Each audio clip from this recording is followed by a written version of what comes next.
Dok, apakah menurut dokter saat ini AI bisa menggantikan dokter? Wah, pertanyaan yang bagus itu, menarik sekali ya.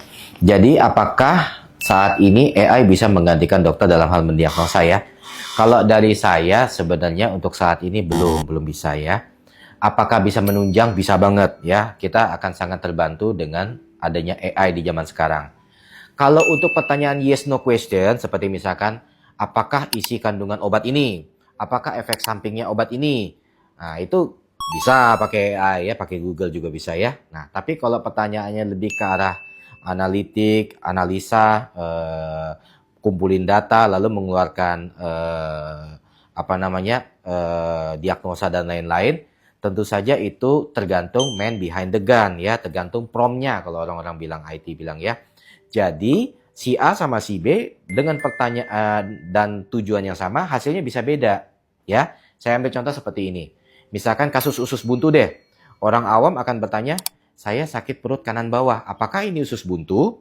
Dokter muda atau koas akan bertanya, laki-laki usia 35 tahun dengan simptom keluhan nyeri perut kanan bawah yang disertai sudah sejak berapa hari, lalu hilang timbul, lalu ada migration pain dan lain-lain.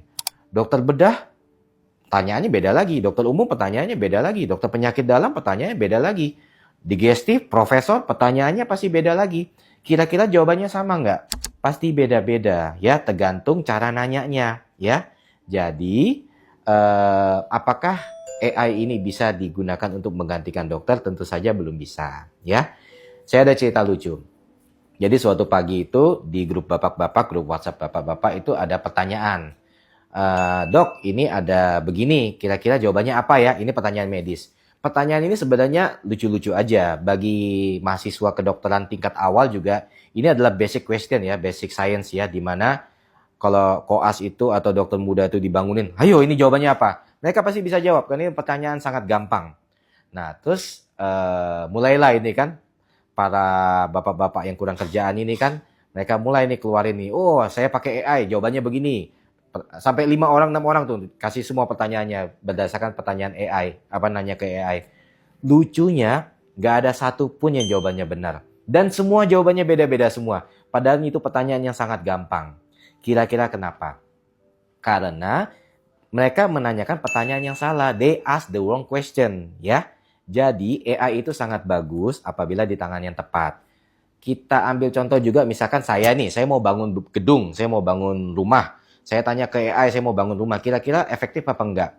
Bisa, tapi pasti lebih jago arsitek dong.